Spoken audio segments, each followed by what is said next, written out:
Dibukanya penerbangan internasional tujuan Palembang, Kuala Lumpur diprediksi akan berdampak pada meningkatnya kunjungan wisatawan mancanegara ke Sumatera Selatan yang nantinya mampu mendorong pertumbuhan ekonomi masyarakat lokal.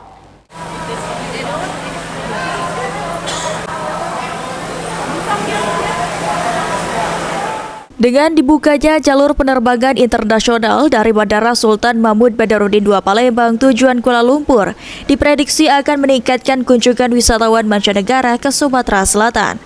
PLT Kepala Dinas Kebudayaan dan Pariwisata Provinsi Sumatera Selatan Panji Jayanto mengatakan, dengan dibukanya penerbangan internasional dapat mempersingkat waktu tempuh berkunjung ke Sumatera Selatan. Selain itu, di Sumatera Selatan akan digelar beberapa event nasional seperti Bidar yang nantinya diprediksi akan menarik wisatawan berkunjung ke Sumatera Selatan.